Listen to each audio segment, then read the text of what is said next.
Es un gusto en Caracol Radio saludar al escritor Héctor Abad Faciolince. Héctor publicó hace unos pocos meses un libro que no es una novela, hablaremos de lo que es, del género que involucra, porque hace uso de múltiples recursos que tienen los escritores cuando quieren contar una experiencia. Y ese libro se llama Ahora y en la Hora. El libro es editado por Alfaguara y tiene que ver con un episodio traumático que él y otros colombianos y otras personas vivieron en Ucrania en el 2023, en ese país que todavía tiempo después de eso, sigue invadido por Rusia, por la Rusia de Vladimir Putin. Y en este libro se cuenta esa historia, pero también se cuentan otras historias paralelas y perfiles de las personas que estaban con él en ese episodio que seguramente muchos de ustedes recuerdan. Héctor, gracias por estar con nosotros hoy. Qué gusto tenerte en Caracol Radio. Gracias por invitarme. Estoy muy a gusto volviendo a ver a este primo. Él es Espinosa, pero tiene por ahí un Abad escondido. Es verdad. Y me da mucho gusto estar conversando contigo, con el nieto de Ercilia. Lo mismo digo, Héctor, muchas gracias. Mi mamá se va a poner muy feliz con esa referencia. Héctor, yo empezaba diciendo que Ahora y en la Hora pues no es una novela. Me parece que a muchos lectores nos pasó lo mismo, y es que antes de saber algo del libro, cuando comenzamos a leerlo, muy rápidamente nos dimos cuenta de que en efecto no era una novela. No es una novela. No es una ficción. ¿Por qué escoger este género en particular, que ni siquiera sé bien cómo definirlo, para contar esta experiencia? Uno puede hacerlo en ensayo, en un artículo periodístico, en una crónica, en una novela, pero también en lo que se convirtió Ahora y en la Hora. ¿Por qué esto en particular? Bueno, desde la antigüedad Avicena decía que cuando uno iba a escribir algo podía acudir a dos formas mentales. Sí. Una es la de la memoria y la experiencia, y otra la de la imaginación. Y yo de hecho no sabía bien cómo abordar este libro. Si simplemente con la experiencia y escribir una crónica, lo que en periodismo se llama una crónica, o si dejarle paso también a la imaginación, porque me pasaban mientras lo escribía cosas raras en la mente, que no eran exactamente memoria y experiencia, me pasaban. No sé, yo siempre he sido muy racional y me pasaban cosas irracionales, místicas, como la sensación de no saber si estaba vivo o muerto, como la sensación de que la persona que se había muerto conmigo, Victoria Mélina, era la que me dictaba el libro. Entonces, de hecho, yo escribí al mismo tiempo una crónica y una novela. Y pedazos de la novela fueron a dar al libro, que sí. Me parece bien llamarlo libro. Libro, sí. Okay. Porque sí, hay unos retratos, hay partes que no son exactamente reales, no son exactamente de la memoria, pero prevalentemente el estilo que hay en este libro es el de la crónica. El género yo diría que es una crónica. Bien, me interesa sobre el hecho de que escribiste múltiples géneros al mismo tiempo, que cuando esto era un manuscrito, ¿terminó todo en uno solo?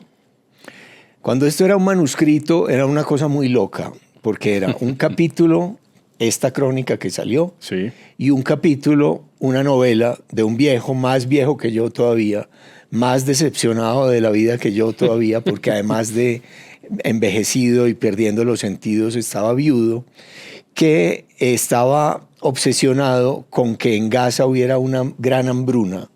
A mí, estudiando la historia de Ucrania, me afectó mucho el Holodomor, claro, la gran hambruna soviética de Ucrania en el tiempo de Stalin. Sí. Y cuando empecé a escribir esto, yo escribía sobre el Holodomor y veía que estaba ocurriendo una hambruna en Gaza, pensé, tal vez voy a trasladar esta experiencia mía a Gaza, a un viejo que trata de meter comida de contrabando en Gaza por un túnel en la frontera con Egipto.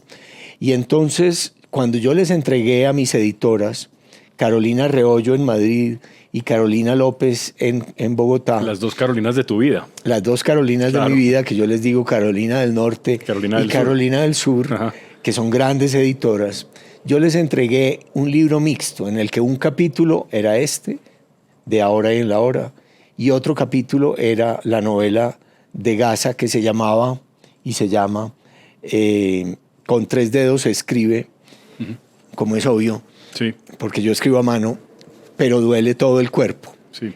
Y yo les entregué el libro precipitadamente porque nacieron mis nietos, prematuros extremos, el 29 de diciembre del año pasado. Y yo les dije, están en UCI mi hija y mis 2 primeros nietos. Yo soy incapaz de trabajar en este libro. Vean a ver ustedes, Gracias. queridas Carolinas, qué pueden hacer con esto. Con este libro raro en el que un capítulo es de ficción y un capítulo es de realidad. Y ellas trabajaron un mes, me llamaron, me iban a decir que tenía que trabajar mucho, que tenía que podar toda la parte de ficción y que tenía que complementar esto, pero me vieron mi cara de terror. Sí. Los niños seguían en UCI, mi hija ya no, y dijeron, este no es capaz de hacer nada, vamos a trabajar nosotras. ¿Y tenían razón? Tenían razón. Tenían razón que el libro era muy raro así, ese híbrido era muy raro. Entonces ellas, en realidad este libro yo se lo debo en buena medida a mis editoras. Ellas lo terminaron por mí mientras yo iba a cangurear a mis nietos, a que ellos sobrevivieran. A veces se piensa que los editores son un oficio medio inútil ahí, que corrigen comas y tildes. No, es fundamental. Hay que preguntarle a Raymond Carver, ¿no? Que nos diga cómo fue Liszt, que tanto ayudó en sus libros. Sí, es que es fundamental tener al lado un buen editor. Sí, Yo sin duda. este libro se lo debo a ellas. Sí. Ahora, hace unos pocos meses tuve la fortuna también, que este oficio me permite, de entrevistar a Eduardo Sacheri, un escritor que también es de Alfaguara, a un escritor que me gusta mucho cómo escribe, y ya hago una referencia a él, ya te digo por qué.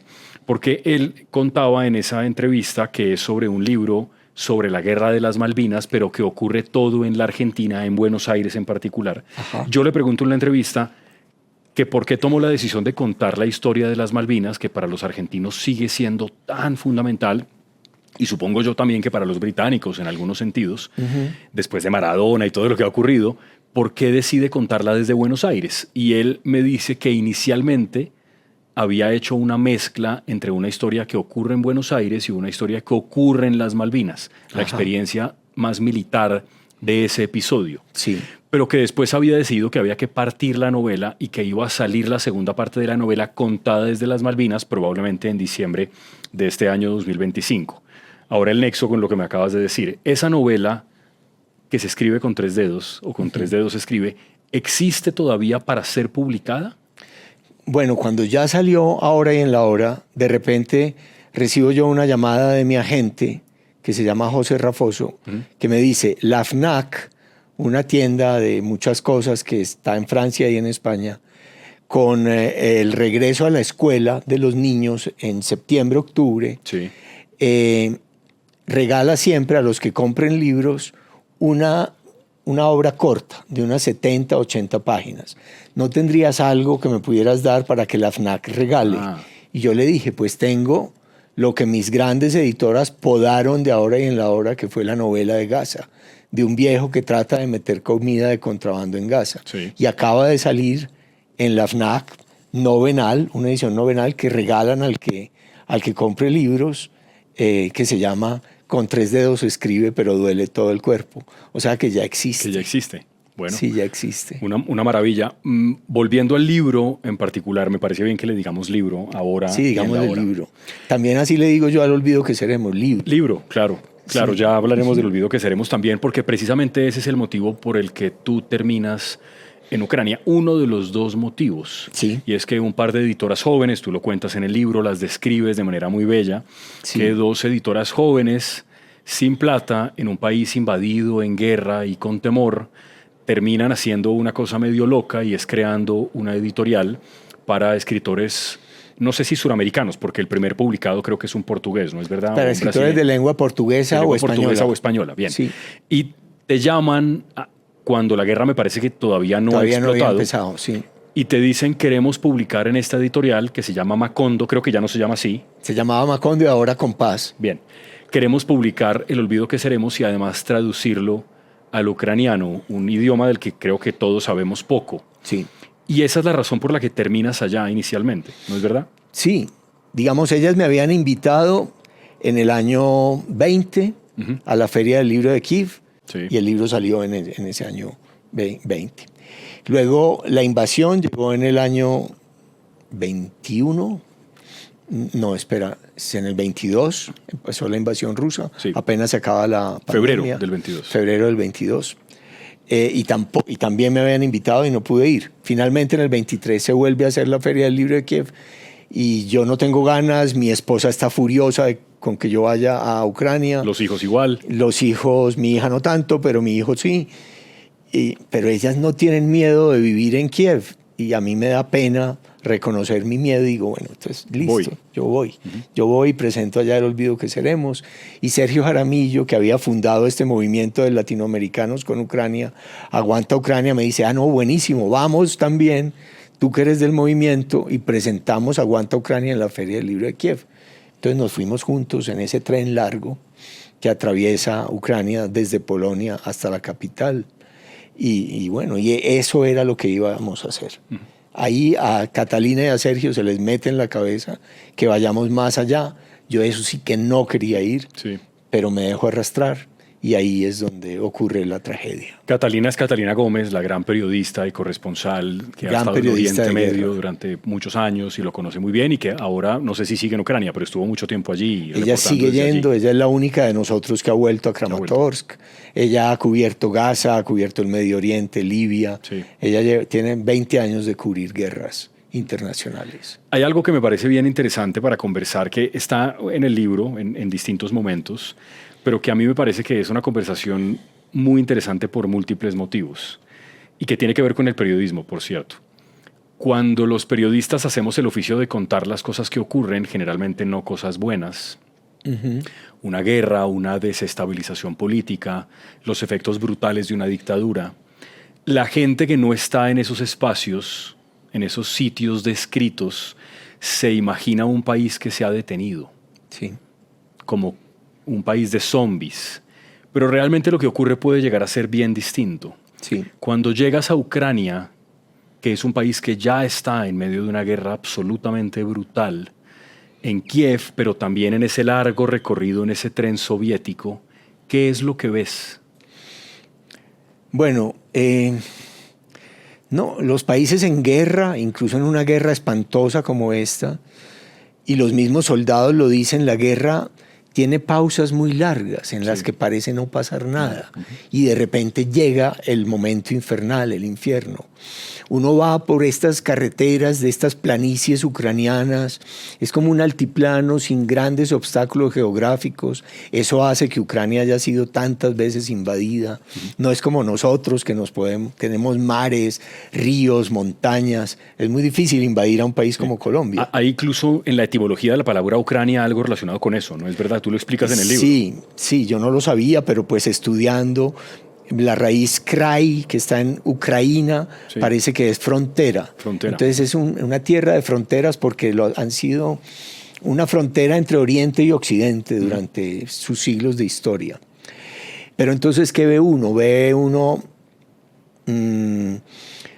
escuelas y hospitales destrozados, ve tanques chamuscados, ve puentes volados, ve carros civiles también saltados por el aire, ve sitios de memoria, por ejemplo, de memoria del Holocausto, con todos los monumentos volados durante la invasión soviética, ve casas avaleadas. Uno ve todos los rastros de la guerra, pero no es que no hayan volado sobre nosotros drones, aviones caza, misiles. No sentíamos la muerte así como respirándonos en la nuca. Hubo alarmas aéreas y uno debía bajar al sótano del hotel. Por ejemplo, en Kiev sonó la alarma aérea la primera noche. Pero yo no bajé, yo me quedé ahí con los ojos abiertos y no bajé esperando a que el misil cayera en otra parte o los drones. Uno no sabe bien cómo portarse. Y la vida sigue. Fuimos a una obra de teatro de soldados homosexuales que se enamoran en el frente. Uno de los actores de esa obra fue al frente y en la primera batalla cayó muerto. La vida, sí, aparentemente la gente se enamora. Ocurren cosas muy tristes. Los soldados están en el frente, sus esposas se han ido a otro país y a veces se enamoran y hacen otra vida y para ellos es una tragedia doble saber que sus hijos y su esposa en otro país europeo ya tienen otra familia. Sí. Es fuerte. Victoria quiso acompañarnos porque ella se iba con una beca a París un año y decía, mis amigos que están en el frente, periodistas o soldados, probablemente van a morir mientras yo estoy un año en la paz occidental. Y es ella la que muere después de haber ido a despedirse de ellos. Es todo. En la guerra todo es raro, inesperado, paradójico. Y yo, pues, en realidad no viví ningún episodio de guerra, solamente este episodio de crimen de guerra en un blanco civil. Sí, sí, y yo lo preguntaba también porque incluso en los sitios más cercanos a los frentes de guerra, la gente va a las pizzerías a comer. Y la gente celebra con sus hijas, como el caso de las gemelas que mueren, sí, porque han sacado buenas calificaciones, que sí, es un episodio que tú también explicas en el libro, que murieron sí, en el restaurante. Y me refiero a que los hechos más cotidianos de la vida continúan, ¿no? A pesar de todo. Sí, así éramos nosotros en los años 80 y 90. Sí, es verdad. Cuando Medellín era la ciudad más violenta del mundo, cuando tenía cifras de país en guerra, pues claro, uno se seguía enamorando. Uno seguía teniendo pareja, la guerra era como ese telón de fondo, la violencia era un telón de fondo que antes lo hace a uno sentir un apego más fuerte a la vida y más ganas de vivir, más ganas de sorberse las últimas gotas dulces de lo que pueda haber dulce en la vida. Sí. Este libro fue una necesidad escribirlo, y para qué sirvió escribirlo en tu alma, en tu corazón. Pues escribirlo sí fue una necesidad, fue una obligación, una responsabilidad. No me sirvió para sanar, me sirvió para enfermarme más, para deprimirme más, para no dedicarme a olvidar, que es lo que uno tiende a querer hacer, o a quedarse callado, a no estar repitiendo todo el tiempo los detalles de esa experiencia. Escribirlo no es sanador, haberlo escrito es satisfactorio. Haberlo escrito, poder decir, escribí sobre Victoria, le di voz a Victoria ahora que no tiene voz. Escribí sobre mis grandes compañeros de viaje, Dima, Sergio y Catalina, que son personas, ellos sí, Catalina especialmente, personas que exponen su vida todo el tiempo. Yo no fui a escribir este libro, no fui a escribir una crónica, fui a presentar el olvido en ucraniano. Caí allá, mejor dicho, arrastrado por las circunstancias. Solo que a veces a uno en la vida le pasan muchas cosas. A mí me pasan muchas cosas en la vida y no me queda más remedio, primo, que escribirlas. Porque es lo único que sé hacer y a lo que yo me dedico. Pero una vez escrita, yo quisiera terminar ya y no hablar mucho más de este libro. Tengo que hacerlo porque mis editores quieren que lo haga, porque los libros deben, pues a mí me pagan un anticipo, hay que venderlos para pagar mi anticipo también. Pero uno quisiera, como antes, escribir el libro y decir, como decía un escritor mexicano, los libros son huérfanos, no tienen un papá detrás que les ayude en su trayectoria. Pero bueno, digamos que este es semi-huérfano y aquí estoy hablando de él. Sí, yo siempre que voy a entrevistar a un autor que ha publicado un libro y sobre el que ya se ha hablado, se ha preguntado y se ha dicho, me pregunto si no hay un cierto cansancio, y supongo que la respuesta siempre es sí. El temor que uno siempre tiene es repetirse en las preguntas, no preguntar nada que sea novedoso. Sí. Pero bueno, hay cosas que uno tiene que preguntar porque mucha gente que nos está viendo y que nos está oyendo, pues seguramente no lo ha leído o lo está comenzando a leer y hay que poner en contexto. Por primera vez la historia, sí. Sí. Pero a mí no me gustaría, por ejemplo, repetir la historia del momento del restaurante. Digamos que yo escribí ese momento terrible, como escribí el momento terrible del asesinato de mi papá, de la muerte de mi hermana, de la muerte del cura protagonista de mi última novela, como que cosas que he vivido y que me han impresionado mucho, no tenerlas que repetirlas todo el tiempo, no tener que decirle. Yo digo, si uno es un gran narrador oral, por ejemplo, como mis hermanas, está muy bien repetir y repetir vivencias. Pero si uno se dedica a escribir, es porque no es capaz de ser un gran narrador oral y no quiere estar contando y volviendo a contar y volviendo a contar algo que le pasó o algo que se inventó. Para eso están los libros, Sí. para que hablen por uno. Ahora, en el libro hay unas menciones a objetos, a circunstancias, a sentimientos, a recuerdos.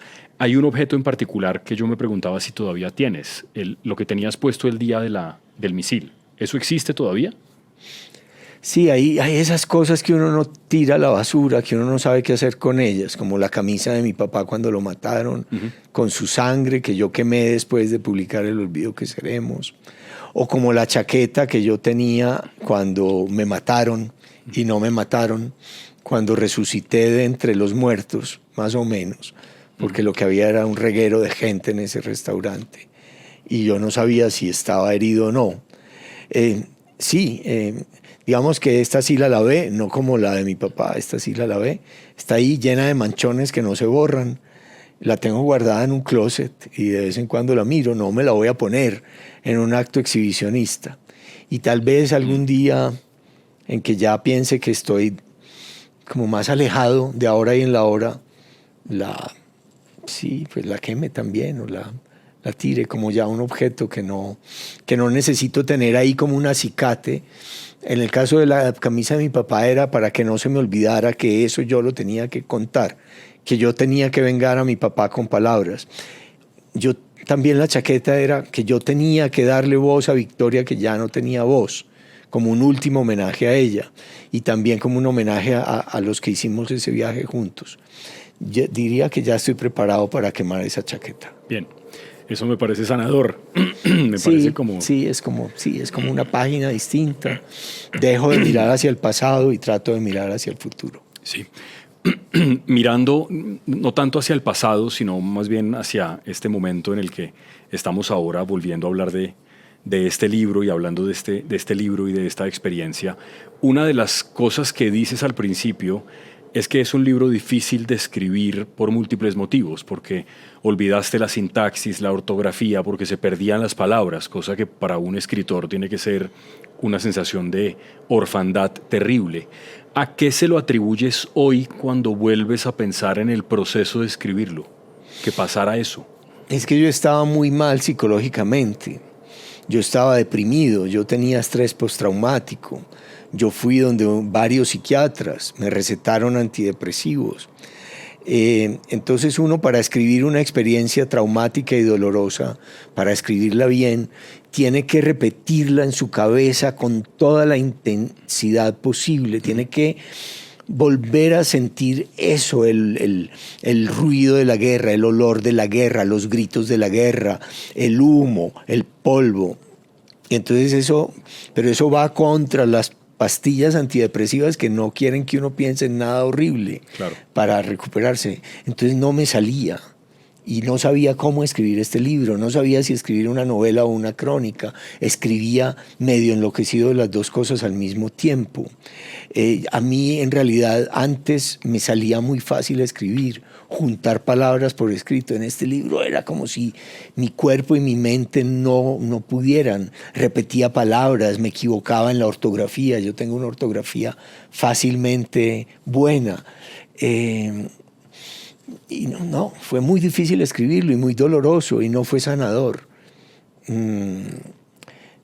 Lo pude hacer ese borrador doble y mis editoras me lo acabaron. Sí.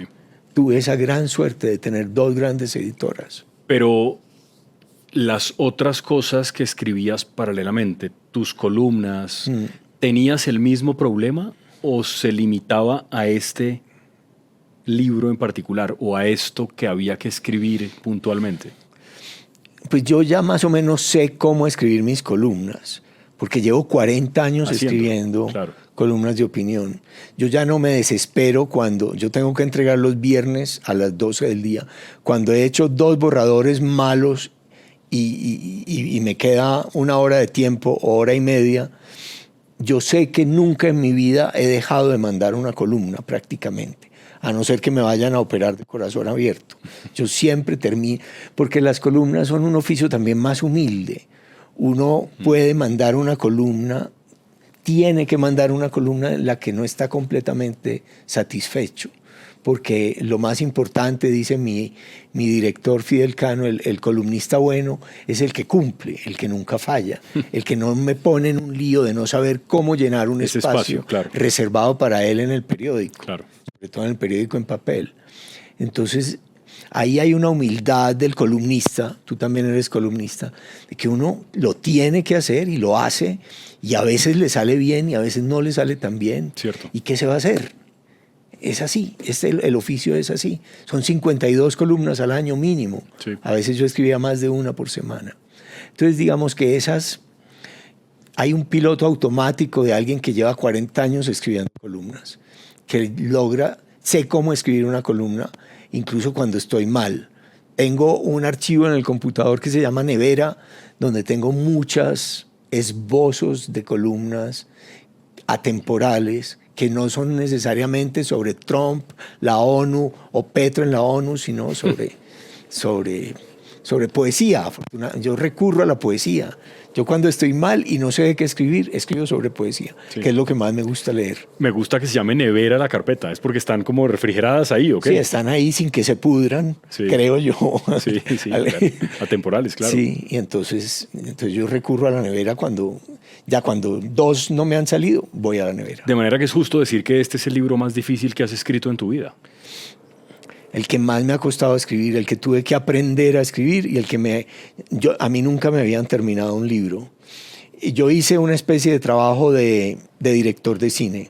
Yo escribí una cantidad de escenas, tal vez eso es lo que te da esa sensación de no saber bien qué género es este libro. Escenas, retratos, momentos. Este libro no tenía ese orden. Mis editoras cogieron unas escenas, como se filma una película en desorden, y le dieron el orden que este libro tiene. Ellas no agregaron, ellas sí quitaron párrafos, ellas quitaron toda la parte de ficción, no agregaron ni una palabra. Me corrigieron repeticiones, anfibologías, errores de sintaxis, pero sí cambiaron el orden del libro y les agradezco ese montaje. Ahora, en esa experiencia de entregar un libro a las editoras, que es algo distinto, un híbrido, como quieras llamarlo, y recibir este resultado final, ¿tú lo volviste a leer una vez lo recibiste? Claro, yo lo empiezo a leer y a mí no me gusta lo que yo escribo nunca. Y este libro me empezó a gustar. Yo decía, no parece mío, está bueno. Y como no parecía mío, me encantaba. Entonces les dije, ¿qué trabajo hicieron? Esto no parece mío, 1000 gracias, queridas Carolinas, de verdad. Me sentí tan feliz cuando no me parecía mío. ¿Les preguntaste por qué decidieron dejar lo fáctico, lo de la experiencia y quitar la ficción y no al revés? Ellas me dijeron, te vimos esa cara medio enloquecida, nos dimos cuenta en ese momento de que no ibas a ser capaz de hacer lo que te íbamos a pedir, que era quitar la parte de ficción. ¿Por qué quitar la parte de ficción? Porque era un salto para el lector muy raro y muy loco, pasar de un capítulo en Ucrania a un capítulo en Gaza. Era un profesor de filosofía de colegio en Madrid, el protagonista del libro de ficción. A Alexandra, mi mujer, que también es editora y a la que yo le di a leer el manuscrito, también me decía que la parte en Gaza no le parecía escrita por mí, que le parecía francamente mala. Entonces, cuando ellas dijeron eso mismo, yo me quedé tranquilo de que lo quitaran. Yo en realidad nunca he sido un escritor muy apegado a las letras, a cada palabra o cada párrafo que escribe.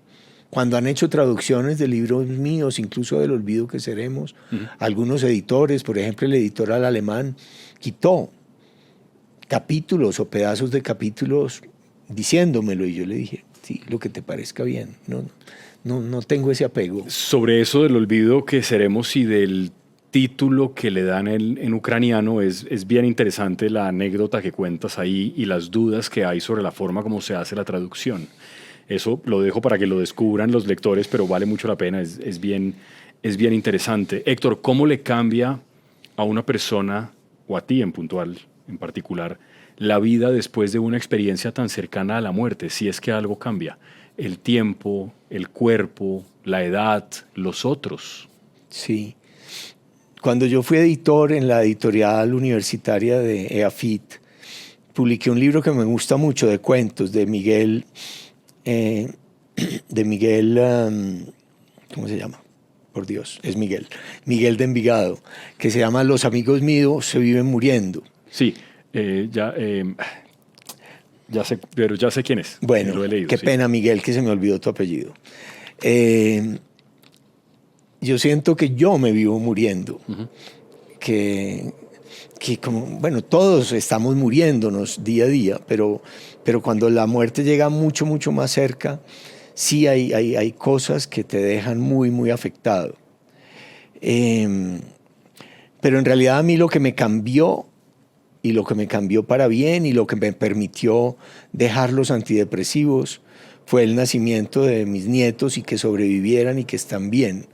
De algún modo, cuando uno es muy joven, incluso más joven que tú, uno piensa que el futuro es muy largo.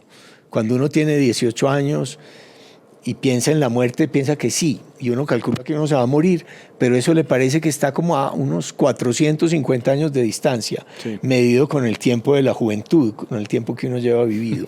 A estas alturas uno sabe que la muerte no es que esté a 20 años de distancia, sino que yo siento que está como a 2 o 3 años de distancia, ojalá sean 20, pero yo veo muy cortico mi futuro, y sin embargo con los nietos yo veo mi futuro muy largo y como lleno de esperanzas.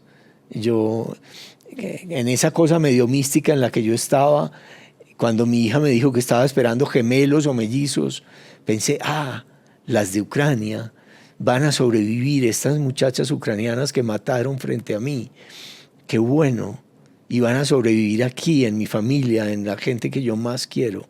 Entonces yo veo mi futuro ahora como cargado de tiempo, cargado de mucho tiempo, otra vez de 450 años, que no son míos, que no importa que no sean míos, sino que van a ser vividos por Antonio y Joaquín. Sí, además, en toda esta experiencia, Héctor, yo por lo que entiendo, tú no eres un hombre particularmente religioso. No, nada religioso. Bien. Pero en el título del libro hay evidentemente Sí.